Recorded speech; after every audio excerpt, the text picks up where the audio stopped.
नमस्कार मेरे प्यारे दोस्तों, स्वागत है आप सभी का एक बार फिर से आपके अपने इस YouTube channel mister cool Ash the teacher में। इस वीडियो को क्लिक करने से पहले आई होप कि आप लोगों ने मैंने जो 3 पार्ट में वीडियो अपलोड की थी कल के हियरिंग की, उसे देख लिया होगा। जिसमें पहले पार्ट में स्टेट के पिटिशनर के वकील की तरफ से दलील आप लोगों ने सुनी होगी, दूसरे वाले पार्ट में आप लोगों ने मनदीप कालरा जी की दलील सुनी होगी, और तीसरे वाले पार्ट में आप लोगों ने सरकारी वकील की दलील जो है वो सुनी होगी। अगर आप लोगों ने उसे नहीं देखा तो उसे जाकर के देखिए। फिर इस वीडियो में आइएगा।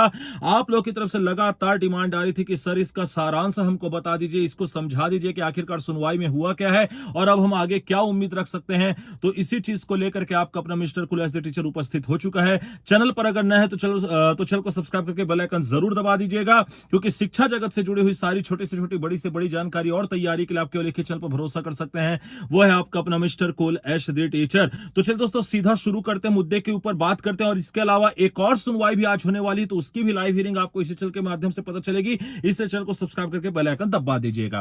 तो चलिए शुरू करते हैं। सबसे पहले तो मैं आपको बता दूं कि चाहे हम बात करें जो राज्य की तरफ से जो पिटिशनर के वकील, माफ कीजिएगा, पिटिशनर के वकील जो अपीयर हुए थे और ऑनरेबल मनदीप कालरा जो अपीयर हुए थे, दोनों की डिमांड लगभग सेम ही थी और दोनों ने सेम प्रकार की ही बात कही है। तो मैं उन दोनों का एक कंबाइन आप लोगों को पीओवी बताऊंगा। तत्पश्चात सरकारी वकील ने क्या पक्ष दिया इसको भी बताऊंगा। तत्पश्चात ऑनरेबल जज साहब की ओर से क्या इंपॉर्टेंट बातें आई इसके ऊपर भी चर्चा करेंगे। जाहिर सी बात है वीडियो थोड़ी सी लंबी हो सकती, तो पेशेंस के साथ देखिएगा, अच्छे से देखिएगा, चीजों को समझते जाइएगा।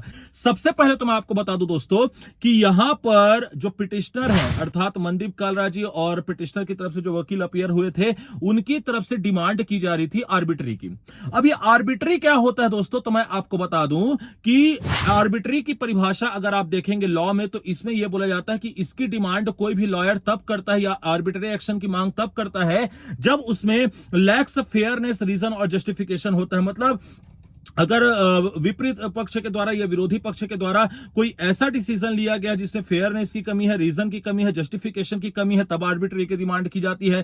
तत्पश्चात अगर it is not based on any established law, rule और प्रिंसिपल, अगर किसी बने हुए रूल, लॉ और प्रिंसिपल या सिद्धांत के तहत नहीं है, तब इसमें आर्बिट्री चैलेंज किया जा सकता है। और appears to be done by whom bias और पर्सनल डिस्क्रिप्शन, यहां पर अगर बायसनेस दिखाता हुआ प्रतीत होता है तब फिर आर्बिट्री की डिमांड की जा सकती है। तो ये सब आर्बिट्री के डिमांड के चलते ही यहां पर बेसिकली जो है वो आर्गुमेंट हुआ है। अब यहां पर फिर जज साहब पूछते, जाहिर सी बात है कि किन बेसिस पे आप आर्बिट्री की डिमांड करें, तो ऑनरेबल मनदीप कालरा ने बहुत डिटेल में इस चीज को बताया। वही बात पहले पिटिशनर के वकील की तरफ से ही कही गई थी, मतलब जो राज्य की तरफ से पिटिशनर के वकील आए हुए थे, लेकिन मनदीप कालरा जी ने भी वही बातें कही और अच्छे तरीके से। तो देखिए किस किस मामले को लेकर के आर्बिट्री डिमांड की गई। सबसे पहले तो यहां पर यह बोला गया कि जब कंटेम्प्ट ऑफ कोर्ट लगा हुआ था तो वहां पर स्टेट को यह डायरेक्शन दिया गया था कि रीअरेंज करे सीट को। तो रीअरेंज सीट को लेकर के यहां पर लंबी चौड़ी बहस हुई। पहली इंपॉर्टेंट बात तो ये। दूसरी इंपॉर्टेंट बात कि यहां पर इन्होंने बोला कि 1316 पोस्ट जो है अभी भी वेकेंट है, 984 पोस्ट से ये अलग है। यहां पर आपको मैं बता दूं दोस्तों कि स्पष्ट रूप से यह बोला गया कि 6 वीक्स के अंदर जब रीअरेंज करने के लिए कहा गया था, तो इनका कहना यह है कि जो 984 पोस्ट है उनकी जो वैलिडिटी है वो 1 जुलाई 2024 को ही समाप्त हो गई। ये सब जो दलील बता रहा हूं मैं आपको, ये ऑनरेबल मनदीप कालरा की तरफ से दी गई। तो 1 जुलाई 2024 को ही इसकी जो मतलब जो वैलिडिटी है वो समाप्त हो चुकी है 984 पदों की। ठीक है, कोई बात नहीं, लेकिन यहां पर इनका फिर यह कहना था कि जो 1316 पद है उनकी वैलिडिटी को तो अभी 1 जुलाई 2025 तक एक्सटेंड किया गया है। तो फिर जानबूझ करके उसको रोक के क्यों रखा जा रहा है, उसमें आगे की काउंसलिंग क्यों नहीं की जा रही है। पहली इंपॉर्टेंट बात तो ये।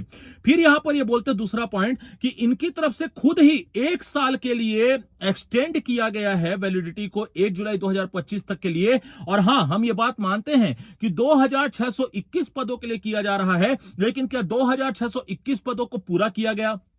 दूसरी डिमांड इन्होंने आर्बिट्री की।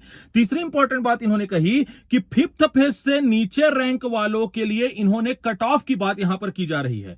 तो यहां पर मनदीप कालरा जी के द्वारा यह बात कही जाती है कि बिल्कुल हम मानते हैं कि हमारा रैंक जो है वो नीचे है। अगर हमारा रैंक ऊपर होता तो जाहिर सी बात है कि हम 4th फेज में ही आ सकते थे, 5th फेज के ही पहले चरण में आ सकते थे। लेकिन जब यहां पर 2621 पदों को भरने के लिए 1 जुलाई 2025 तक की वैलिडिटी दी गई है, तो आखिरकार 5th फेज को ही पूरा क्यों नहीं किया गया है। यहां पर यही डिमांड डिमांड इनके द्वारा की जा रही कि जो 1316 पद है उनको ही क्यों कंप्लीट नहीं किया जा रहा है। ये तीसरी इंपॉर्टेंट बात यहां पर कही गई। चौथी इंपॉर्टेंट बात इन्होंने कही कट ऑफ को लेकर दोस्तों। यहां पर यह बात इन्होंने कही कि जब आप देखेंगे पहले लिस्ट की जो कट ऑफ रैंक निकली थी और जो फिफ्थ लिस्ट की कट ऑफ रैंक है, तो आप यहां पर देख सकते हैं कि इनके रैंकिंग में ज्यादा अंतर नहीं है। पहली इंपॉर्टेंट बात। दूसरी इंपॉर्टेंट बात यहां पर मनदीप कालरा के द्वारा कही गई कि कट ऑफ रैंक ऊपर जाने की बजाय कट ऑफ रैंक पीछे आते जा रहे हैं। एग्जांपल के तौर पर उन्होंने कहा कि पहले लिस्ट में जब कट ऑफ रैंक 12,000 था तो वो घट करके 10,000 कैसे हो सकता है। वो कट ऑफ रैंक तो क्या होना चाहिए, बढ़ते रहना चाहिए, तो ये फिर पीछे क्यों जा रहा है। इसको लेकर के आर्बिट्री की डिमांड की। फिर इन्होंने बोला कि रिटर्न में इन्होंने फिर यहां पर एडमिट किया मनदीप कालरा जी ने कि बिल्कुल रिटर्न में यह नहीं लिखा गया था कि 2621 पोस्ट को पूरा करे, लेकिन जब कंटेम्प्ट ऑफ कोर्ट के डायरेक्शन जब आया हुआ था 6 हफ्ते के अंदर रीअरेंज करने का लिस्ट जब आया हुआ था, काउंसलिंग को आगे बढ़ाने का लिस्ट आया गया था, तो भले ही डायरेक्टली नहीं बोला गया था लेकिन इनडायरेक्टली यही मतलब था कि जितने बीएड कैंडिडेट्स हटाए गए हैं उतनी मात्रा में डीएड कैंडिडेट्स को नियुक्ति दी जानी चाहिए। तो दोस्तों ये था पूरी सुनवाई का सारांश जो कि मनदीप कालरा जी की तरफ से और पिटिशनर के वकील की तरफ से डिमांड रखी गई। अब हम बात कर लेते हैं कि सरकारी पक्ष के वकील की तरफ से क्या दलील आई। सरकारी पक्ष के वकील की तरफ से सबसे पहली बात यह कही गई कि कंटेम्प्ट ऑफ कोर्ट के तहत जो उनको बोला गया था उस चीज को बिल्कुल स्टेट ने फॉलो किया है और 4 काउंसलिंग के बाद फिर 5वें काउंसलिंग की भी तैयारी की गई। दूसरी इंपॉर्टेंट बात इन्होंने कहा कि 5वीं काउंसलिंग को कैरी फॉरवर्ड कर पाना संभव नहीं है क्योंकि यहां पर कट ऑफ रीजन है। तीसरी इंपॉर्टेंट बात, फिर यहां पर जज जब इंटरफेयर करके यहां पर पूछते हैं तो फिर अब आप इन 1316 बचे हुए पदों का क्या करेंगे, जो 984 पद है उनका क्या करेंगे। तो यहां पर फिर पिटिशनर के वकील की तरफ से भी बोला जाता है कि 2019 की तरह उसको भी कैरी फॉरवर्ड किया जाएगा। तो यहां पर एडमिट किया जाता है सरकारी वकील के द्वारा कि हां जो बचे हुए पोस्ट इस बार है जो कि नहीं भरे गए हैं उन्हें कैरी फॉरवर्ड करके नई भर्ती लाई जाएगी। फिर यहां पर ऑनरेबल जज साहब के द्वारा एक बात कही जाती है दोस्तों कि अगर आपको कैरी फॉरवर्ड ही करना तो जो अभी जो भर्ती चल रही है उसमें से क्यों नहीं ले सकते। तो फिर यहां पर फिर से कट ऑफ की बात लाई गई। कट ऑफ की बात लाने के बाद फिर 2019 के ऑनरेबल सुप्रीम कोर्ट के डिसीजन को यहां पर उठाया जाता है पुनः सरकारी पक्ष के वकील की तरफ से और यहां पर एक बात कही जाती है कि sir we are not bounded to fulfil the post. यहां पर बिल्कुल यह बोला जाता है कि 2019 के अकॉर्डिंग में हमारे ऊपर कोई बाउंडेड नहीं है, हमारे ऊपर कोई बाध्यता नहीं है कि हम इस पोस्ट को पूरा करें। हमारी तरफ से जितना भी जस्टिफिकेशन देना था और जितने लोगों को मौका देना था हमने उतने लोगों को प्रॉपर चांस दिया है। फिर यहां पर जो लिस्ट की वैलिडिटी बढ़ाई गई है उसको लेकर के एक बात और कही जाती है और वो बात ये रहती है लिस्ट की वैलिडिटी को लेकर के कि जब 1 जुलाई 2024 को ही हम लोगों ने वैलिडिटी समाप्त कर दी थी, तो जब केस चल रहा था 1 साल तक के, तब वैलिडिटी को बढ़ाने के लिए कोर्ट के सामने कोई बात क्यों नहीं बोली गई।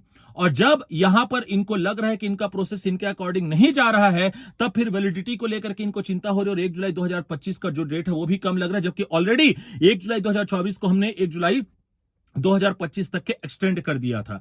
तो यहां पर कुल मिलाकर के सारे पक्ष के दलील को अच्छे तरीके से ऑनरेबल जज साहब ने सुना और तत्पश्चात दोस्तों सुनवाई हो जाती है खत्म। अब केवल और केवल ऑर्डर कॉपी के आने का इंतजार है। ऑर्डर कॉपी में क्या होता है कैसे होता है ये तो आने वाला वक्त ही बताएगा दोस्तों, और जैसे ही ऑर्डर कॉपी आएगा सबसे पहले और सबसे तेज उसका एनालिसिस लेकर के मैं आप लोग के समक्ष उपस्थित हो जाऊंगा। इसके अलावा दोस्तों आज एक और इंपॉर्टेंट सुनवाई है जिसका जिक्र सरकारी पक्ष के वकील की तरफ से भी किया गया और वो था डीएड वर्सेस डीएड। जो 52 कैंडिडेट्स हैं उनकी भी आज मामले में सुनवाई होने वाली है क्योंकि इसका भी जिक्र कल की सुनवाई में किया गया था और इसका जो निर्णय है वो भी बहुत इफेक्ट डालेगा जो आपका ये वाला केस है इसके निर्णय में। तो उसकी भी लाइव हियरिंग और उसका भी एनालिसिस आपको सबसे पहले इसी चैनल के माध्यम से प्राप्त हो जाएगा। आई होप कि ये वीडियो आप लोग को पसंद आई होगी। सारगर्भित तरीके से मैंने पूरी जानकारी देने की आप लोग को कोशिश की, तो इस वीडियो को ज्यादा से ज्यादा लाइक और ज्यादा से ज्यादा शेयर करें। इसके अलावा चैनल को सब्सक्राइब करके बेल आइकन दबाना बिल्कुल भी ना भूले और जाहिर सी बात अपनी किसी प्रकार की क्वेरीज को शांत करने के लिए आप मुझे इंस्टाग्राम पर फॉलो कर सकते हैं। टेलीग्राम चैनल को ज्वाइन करना बिल्कुल जरूरी है क्योंकि शिक्षक भर्ती की तैयारी एक चयनित शिक्षक से अच्छा आपको भला और कौन करवा सकता है। मैं मिलूंगा आपसे नेक्स्ट वीडियो में, तब तक के लिए आप अपना और अपने से जुड़े लोगों का बहुत अच्छे से रखिएगा ख्याल। धन्यवाद।